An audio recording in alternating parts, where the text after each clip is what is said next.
Sir, ഈ ചില ആശമാർ ഇവിടെ നടത്തുന്ന സമരവുമായിട്ട് ബന്ധപ്പെട്ട് സാർ വളരെ കൃത്യവും വ്യക്തവുമായിട്ട് ഞാൻ സഭയിൽ പറഞ്ഞതാണ്. അതുകൊണ്ട് ഞാൻ ഈ സമയം എടുക്കുന്നില്ല സാർ. അതിൽ എനിക്ക് ഒരു കാര്യം മാത്രമേ പറയാനുള്ളൂ. അതിൽ ഇടതുപക്ഷ സർക്കാരിന് കൃത്യമായിട്ടുള്ള നിലപാടുണ്ട്.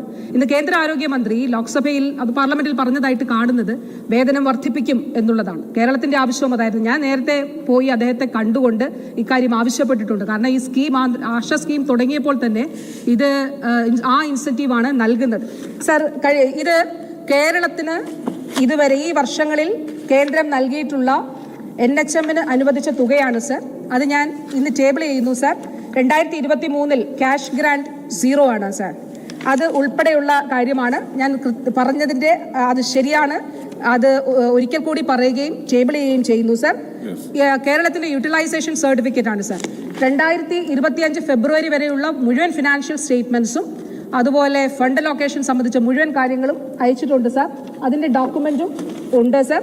അപ്പോൾ ഈ യൂട്ടിലൈസേഷൻ സർട്ടിഫിക്കറ്റിൽ സെൻട്രൽ ഷെയർ സാർ ഇതിൽ നില്ലാണ് കാണിച്ചിരിക്കുന്നത്. ഇത് കേന്ദ്രത്തിന് അയച്ചു കൊടുത്തിട്ടുള്ളതാണ്. ഇത് ഞാൻ സഭയിൽ ടേബിൾ ചെയ്യുന്നു സാർ.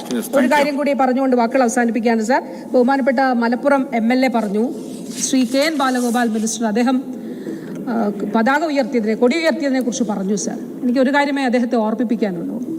അദ്ദേഹം മറന്നു കാണില്ല എന്ന് ഞാൻ വിശ്വസിക്കുന്നു. ബാബറി മസ്ജിദ് പൊളിച്ചത് ഉൾപ്പെടെയുള്ള വർത്തമാനകാല ഇന്ത്യയിൽ നടക്കുന്ന സംഭവങ്ങളും അതിന് ഒത്താശ ചെയ്തു കൊടുത്തവരാരെന്നും അദ്ദേഹം മറക്കരുത് എന്നുള്ളതാണ് സർ പറയാനുള്ളത്.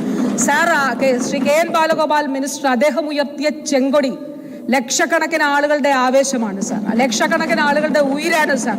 അത് തലമുറകൾ ഏറ്റെടുക്കും സാർ. ആ ചെങ്കൊടി ഇവിടെ ഉള്ളത് കൊണ്ടാണ് സാർ അദ്ദേഹത്തിനും എനിക്കുമൊക്കെ ഇതുപോലെ ഇവിടെ നിന്ന് പറയാൻ കഴിയുന്നത്. ഈ കേരളത്തിൽ മതനിരപേക്ഷതയും ജനാധിപത്യവും പുലരുന്നത് അതുകൊണ്ടാണ് സാർ.